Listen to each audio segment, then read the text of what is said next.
They were the team of the WNBA Draft this season. We've got Tony East here to talk about the Indiana Fever as we look ahead to the 2022 WNBA season. This is Locked On Women's Basketball.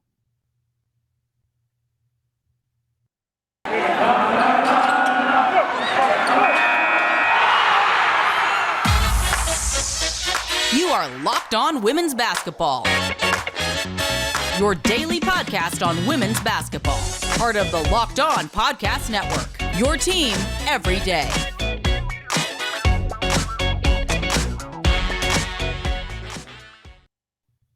Hello, everyone, and welcome to the Locked On Women's Basketball Podcast here as part of the Locked On Podcast Network.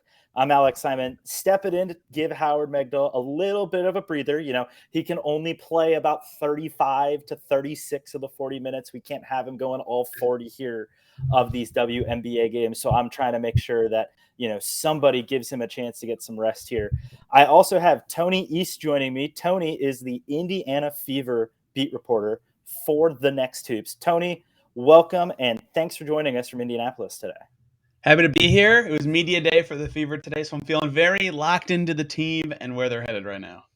Well, starting with media day is a heck of a place to start because this Fever team has added so many pieces to this roster. This roster still is, I think, got maybe the second most or the most players on it in the entire WNBA this season. Has it been a little disorienting trying to keep up with who is even on the roster and who's playing today? Yeah, I have 10 moves they've made already, like just cutting people since free agency opened, and that doesn't even count players they've signed, and they still have 17 under contract. So keeping up with who those people are, where they come from, what the roster battles are, has been very, very concerning and confusing for me, especially because so many are overseas and not back yet, and one got hurt overseas. So now everybody I thought would make the team might not make the team. It's very, very confusing, but Lynn Dunn's got her ducks in a row. She very much lauds herself as a talent evaluator. So that she wanted to get her gals in and get her rookies, and that's what they've done so far. And especially to get your rookies, I think the move of the offseason for the Fever, there's really two of them. And for people who maybe haven't been keeping up with what they've been doing this offseason or kind of starting to get back into WNBA fandom, I want to spend a little bit of time going over the two biggest moves that they made this offseason. The first being the trade where they were able to acquire a bunch of picks in a 3-team trade with the Chicago Sky and the Phoenix Mercury, kind of for the cost of bringing Bria Hartley and her maximum contract in. Can you kind of talk about what you think the Fever evaluated in deciding to bring Hartley in, get Phoenix's first and second round picks next year, get a Chicago pick for this for the 2023, a first round pick from them? Just what is it that you think went into that trade, either at the time or kind of still in their evaluation? When you talk about a lot of the Fever moves, I have to say, okay, Tamika did this or Lynn Dunn did this because they had the managerial change 2 weeks into free agency. This move was done during the Tamika front office, and she was all about, she's done this 2 summers in a row now, taking on these short but protected big deals to get other assets. She did it with Odyssey Sims with the Lynx 2 years ago, and that was the 10th pick in this draft, and then now Bria Hartley this year to get another first-round pick and maybe even 2, depending on how stuff goes. And so, look, it's not that Hartley isn't good and she might play and help them and be their backup point guard, although with Destanni Henderson and Lindsey Allen in the fold, I don't know exactly what they're thinking at that position, especially because Hartley is still overseas. But this move was all about the picks for a rebuilding team that just won 6 games to add a second rounder that ended up being Destanni Henderson, a swap, and then that it ended up getting moved to Dallas, so it's hard to put all the pieces together. We'll get to that in a second. Don't worry. And then also getting the pick from Chicago, where Chicago just won the championship. Obviously, they look like a good team, but as you know, very older team, kind of banged up. You never really know how their season could go. That could end up being a good pick, maybe not. But the value for them was less about getting Hartley in, although maybe she does end up making the final 12 for the Fever, but more about getting more draft capital for a team that just won 6 games. Well, look, you have the cap space to utilize. And if Right. you aren't necessarily able to convince free agents to come to Indiana just by saying, hey, come play for us, we have a lot of money we'll offer you. If players say, I'd rather go play with somebody who maybe has a better shot at winning a title or making a playoff run, the way to do it is to use the cap space you have as a trade asset and offer it to other teams saying, we'll take on the players you're trying to get rid of, which clearly is what Tamika Catchings thought at the time was a smart use of their cap space. Well, and from the Phoenix side, they had big plans, right? Tina Charles getting in there is huge for them, obviously. So clearing that space was very important. And Hartley, look, she is a good WNBA player, but she's not worth the salary that she's going to make this year. I think you and I both agree there. So for the Phoenix to be able to get off of that, I mean, I think the motivation was there for every team. We're not even including the DeShields factor in this, and so there was a lot that went into it, but it made sense for everybody. So the Chicago first round pick for 2023, they did acquire in that 3-team trade. They also sent the rights to Julie Alamon to Chicago, which the two Belgians now can play in Chicago together. That was kind of both a favor to her, but also you got a first round pick out of it. So that was part of that. There is the change in the general manager role, and Lynn Dunn's in as an interim general manager, but is clearly running the ship for this season. And with that Chicago first round pick, Dunn took that and a player that they really like in Tierra McCowan, as well as what they had at the time was the 7th overall pick, and made a trade with the Dallas Wings. They picked up Dallas's first round pick next season, which I want to focus on that part in particular before we come back to this year. But they also got the 4th and the 6th. So effectively, they swapped McCowan, the 7th overall pick in 2022, and Chicago's first round pick in 23 for the number 4, the number 6, and the first round pick of Dallas's in 2023.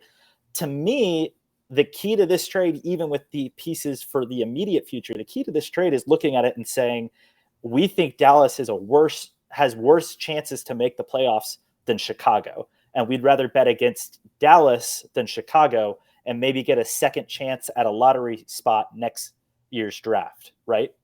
I agree with that. And I think, I did just say the Sky have some injury concerns and are an older team, but I think I would be willing to make the same bet if I were in charge of a WNBA team. Dallas is kind of weird.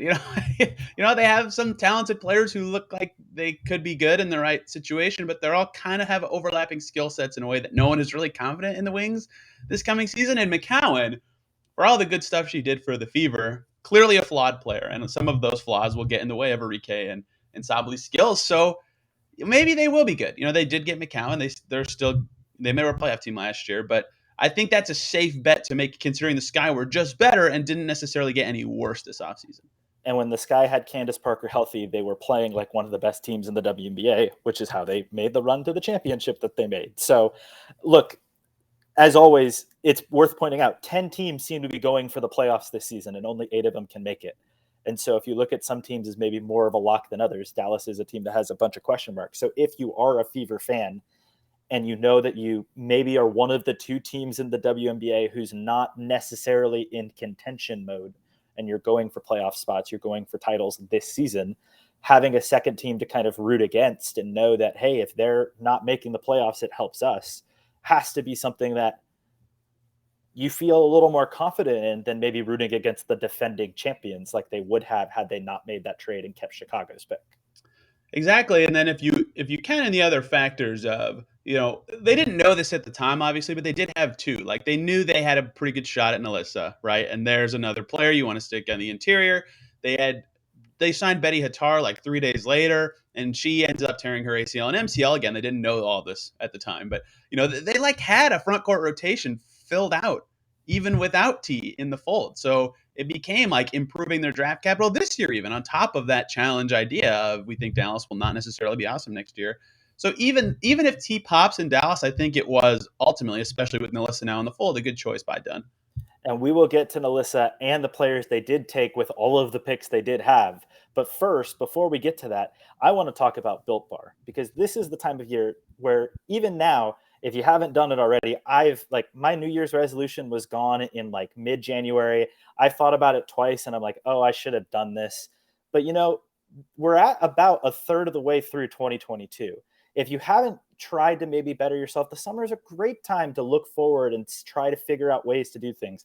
I know that I want to eat right, and this year I'm going to be able to start doing that better coming into the summer, thanks to Built Bar.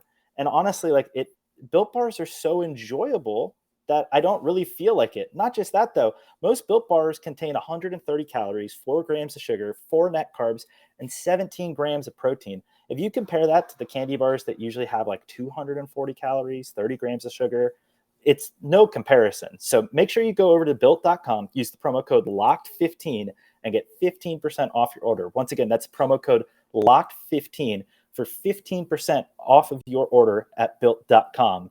The number 15 is a pick, by the way, that it felt like the Fever had. They had all 15. They had 15 picks. It felt like they really only had 7, but they made so many interesting and fascinating decisions up and down the board after making the trade.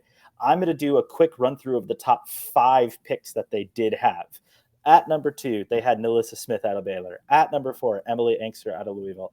At number 6, maybe the shock of the draft relative to what people expected, Lexie Hull out of Stanford. At number 10, an otherwise still surprising pick, it was Queen Egbo, also out of Baylor. So a teammate of NaLyssa Smith's coming to join her. You also, with the pick number 20, added Destanni Henderson, who it does seem like, as we can kind of go through all of the rookies that they've added, seems like she might earn her way onto the roster, at least initially. So out of those 5 players, obviously Smith is the highlight. But which is the one that maybe has kind of stood out to you as the pick that your opinion even has changed in the time from when they picked them a couple of weeks ago to now as we get close to the start of the season? Yeah, Smith, though, watching her in scrimmages at camp, she doesn't run, she kind of glides. Like it's hard to explain, but she's got something that I'm really excited to watch in real meaningful basketball games instead of just training camp practices against other rookies in a 6-win team. Compared to what I thought of them as the pick, I think the one that stood out to me the most so far, my opinion changed the most about, is Queen Egbo.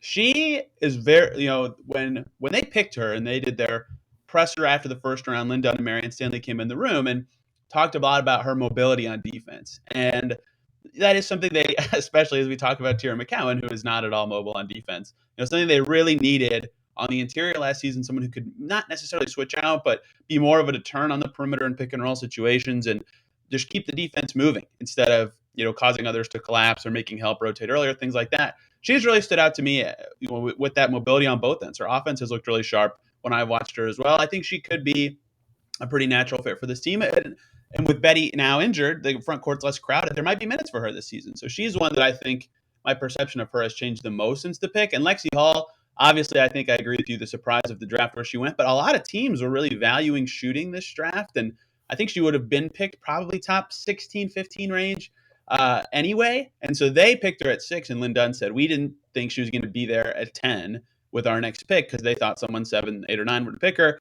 So I think her shooting will be really valuable, especially around Kelsey Mitchell, because they were the only team to shoot under 30% from 3 last year. So, yes, surprising at that spot, certainly, but other teams wanted her, and they really needed her skill. So you got to do it when you got to do it if you want the player.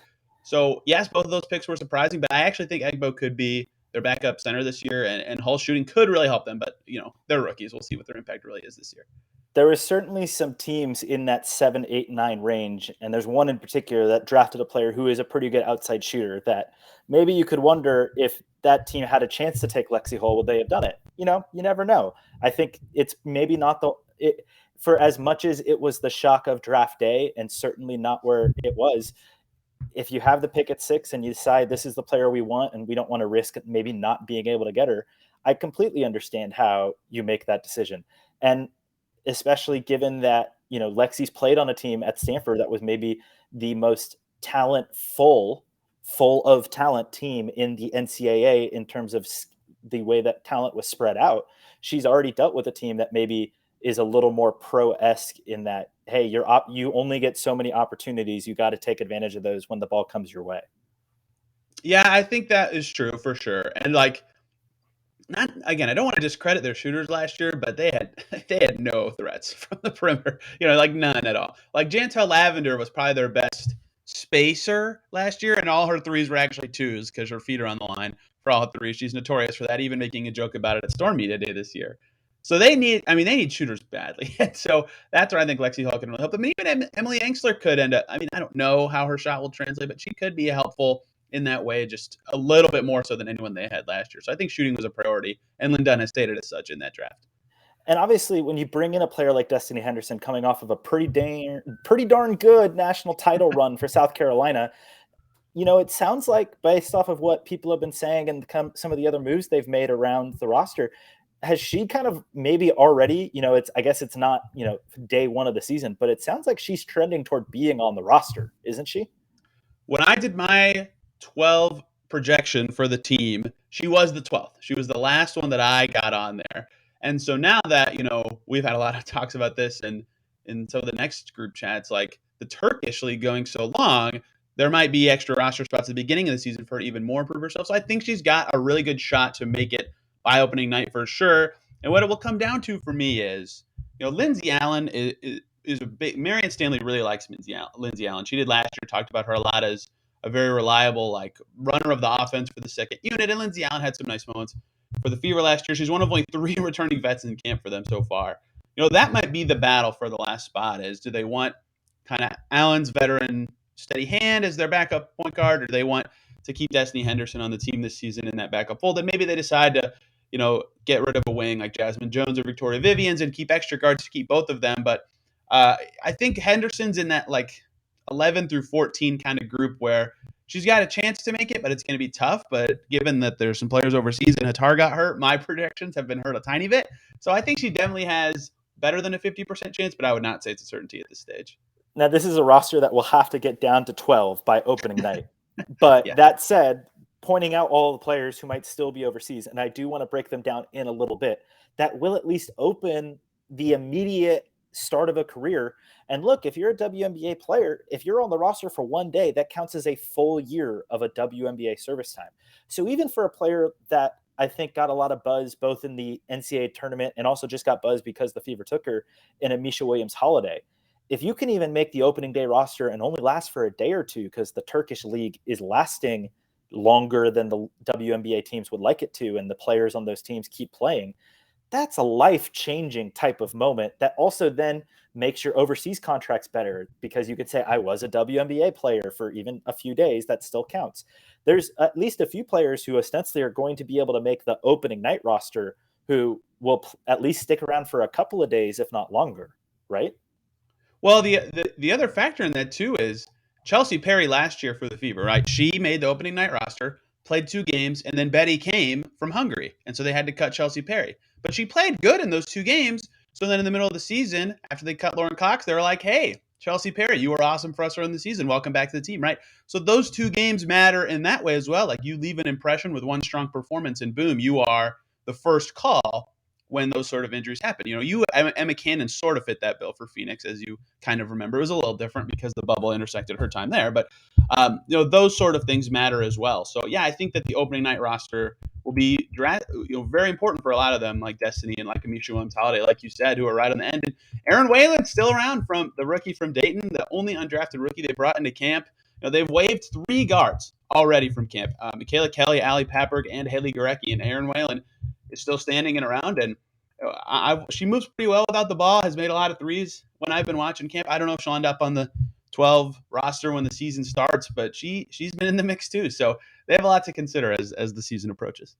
Emma Cannon, by the way, who you mentioned, who has kind of floated in and out of a WNBA career, but has continued to kind of impress in the limited time she gets. She, after getting cut by the Fever before training camp, landed in Phoenix, by the way, already. So she maybe has been able to do that again.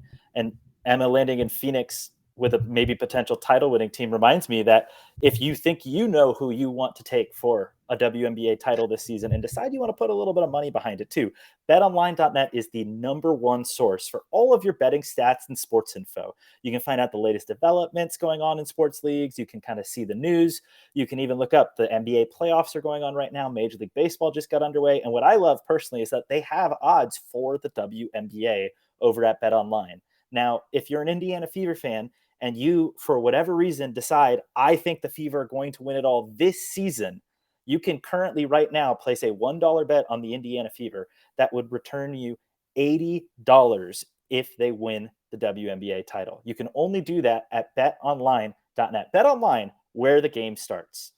Now, Tony, as I mentioned that and what Pans could do, is that what would you, as the beat writer, if I ask you to give an assessment of the Indiana Fever coming into this season, would you categorize even spending $1 on the Fever as a wise investment for a fan if they wanted to see if they really truly think, like, is there even an outside shot, a prayer that the Fever could put together a title run this season?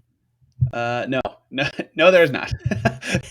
And here's the thing. So this offseason, pre-Tamika stepping down as GM, I talked to Aaliyah Wilson, Danielle Robinson, Chelsea Perry, and all three of them were kind of talking about their offseason and how they wanted to grow into the season, and all said something like, "Yeah, our goal is to make the postseason. Like we want to improve our games and fit together. We'll have to do that." And I said, "Okay, that makes sense as a natural goal after 5 seasons not making it, and you haven't made it since Tamika was on the team as a player." And then Lynn Dunn takes over, and she said, "Forget that. We want to get better. We want to improve. That is our goal for this season. Forget that playoffs thing." And so, not to say that it sounds bad to say we don't want to make the playoffs, but like in the Fever situation, improvement is a much better goal. Like they won 6 games last season. They won 6 games in the bubble season. Like they should be focused more on that than a postseason berth. And which, by the way, winning 6 games last season was also meaning you lost a lot more games last season than you lost in the bubble, since last season they played 32 games compared to 22 games in the bubble. So you won the same amount. You also lost 10 more games last season. Right. So even if they win 6 again this year, the losses will be even higher. Correct, because we're up to 36 games this season. So I guess if you keep the 6 wins, you can say, well, but no, your point stands. And look, I think there are ways for the Fever to look like a better team, even if the win number is either still at 6 or potentially even lower. There's plenty of ways for this roster and for the players on this roster to show that the Fever have a strong and solid core going into 2023, 2024, even if it isn't translating to wins night in and night out on the basketball court. Yeah, that's what I've been asking. So one of the troubles of covering the Fever right now is I want to ask returning players about what improvement means to them. There's only 3 in town right now. It's all rookies and new people. But I want to ask them, like, hey, what does that look like to you? What does improvement look like? And Lindsey Allen, Tiffany Mitchell, and Kelsey Mitchell are the 3 on top of the front office and coaching staff. But they've all kind of given the same answer in kind of a different form. Some of them think it's more wins. And yeah, there's more games in the season. So who knows if that's a win percentage thing. But yeah, I think every team wants to win more games than the year before. But, Lindsey Allen kind of painted out like we were one of the worst defenses in the league. I think they were only better than Atlanta, right? We got to be better on defense. And they got some better defenders this offseason. But again, a lot of them are rookies. Like it takes a while. They were the worst shooting team in the league. And I think the worst shooting team from 3 in the last 3 seasons or 4 seasons. Like it's been a while since the team shot under 30% from deep. They want to be better there. Like they have tangible numbers that some of them look at as improvement. And Kelsey Mitchell talked about, a process thing. Like it will look better. We'll be better spaced out. I'll be able to pass to people who can make quicker decisions and make shots and stuff like that. And that makes sense to me too. And for Marianne Stanley, it's a little bit of both, right? So there's a lot of ways to look at it. But I think that this season that's what it's about, is improvement and not the postseason. So don't spend your dollar on the Fever to win the title. No, but I think what you're getting at, maybe to win a single. I mean, they'll win games this season, but it's hard to pick a game they'd be like a favorite in or anything, right? I will say too, though, what you're getting at, though, you can play, even if you're not winning, you can play a better aesthetically pleasing brand of basketball. Yes. And kind of some of the things you're talking about, not playing defense at all, not shooting 3-pointers well, even just making sure your spacing on the floor is better, can at least make it a more enjoyable product to watch, let alone a better product for the players to be playing and growth that way. So even if you're a fan, even if the wins maybe aren't happening, maybe the games are just better basketball games in that regard. 100%. They had a lot of offensive stuff last year that was kind of predicated on, timing and things like that. And I don't want to say that they were like heavier on that than other teams, but the timing for them was tough because of T's speed and because they had a lot of new look players all together. That it only clicked for like 2 or 3 weeks of the season. Like mid-July and August, it was working, and they went like 3-4, 4-4 in those 2 months. They looked like a capable team for a little bit.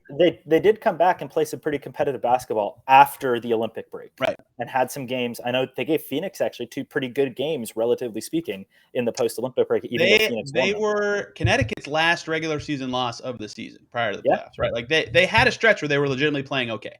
So establishing that sort of timing stuff with better foot speed players with the new group, it'll be hard to implement with a bunch of new players. Like they will look very clunky the first month or 2 of the season, but that kind of stuff will look way more aesthetically pleasing once it all kind of gels and makes sense.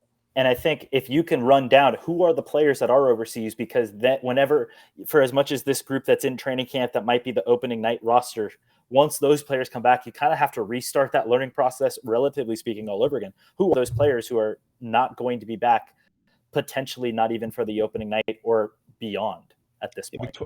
Victoria Vivians is not here yet, but her Israeli team just finished their season. So Israeli, I just said Israeli, didn't I? Israeli team just finished their season.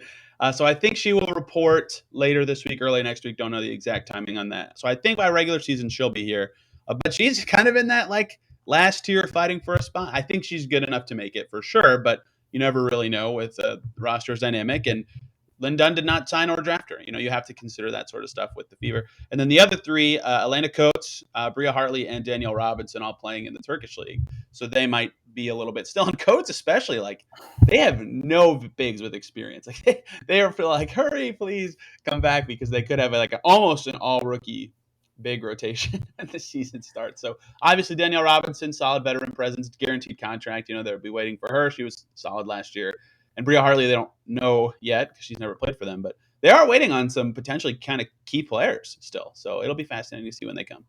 But it also means, so in those first couple of games, if you are somebody who's really interested in seeing NaLyssa Smith, if you're interested in seeing how Emily Engstler does, Queen Egbo, any of the rookies that they've drafted and seem to be building around, right out of the gates, they might have a lot of chances to be on the court and kind of go through growing pains. Undoubtedly, there will be growing pains, but those things might actually be a good thing. And this Indiana Fever team seems like they're built to allow a lot of runway for those to happen. Yeah, agreed. I think, a lot of Engstler plus Smith minutes in particular, since those are the two they picked in the lottery, especially early in the season. But in general, this campaign, I think Marion Stanley should make that a focus to get those two on the floor together as much as possible. I know it's going to look ugly at times, and I think everybody knows that, but the quicker they get up to speed together and they have enough complementary skills to me that they can be a good fit, the better it is for the Fever. So I would try to jam them on the floor together as often as possible. And if it helps you get Aaliyah Boston next season, then everything works out really well, doesn't it? I think having the Dallas pick and their own pick next year is a nice combo for the Fever heading into that next draft. Yes, it could be. So Tony, thanks so much for joining us today. Where can the people find you and your work covering the Fever? Yes, I'm on Twitter at TEastNBA, despite tweeting more about the W than the men's league these days. I got to get that fixed up. And then at the next, you can find all my stuff there. Our season previews are coming out fairly soon, and mine on the Fever and Improvement will be up with everybody else's. Yeah, that's at The Next Hoops. If you follow it on Twitter, it's thenexthoops.com. I'm Alex Simon from the Bay Area News Group. You can follow me at Alex Simon Sports. Always happy to come hang out and kind of leave my presence around the Next and just kind of be that person that's hanging around that everybody's like, what's he still doing here? But, I'm happy to keep doing that and help in whatever way I can, including making sure Howard isn't playing 40 minutes a night for us and letting him get a breather here and there. Tony, thank you so much. And we look forward to seeing what happens with the Fever and what you write about it all season long.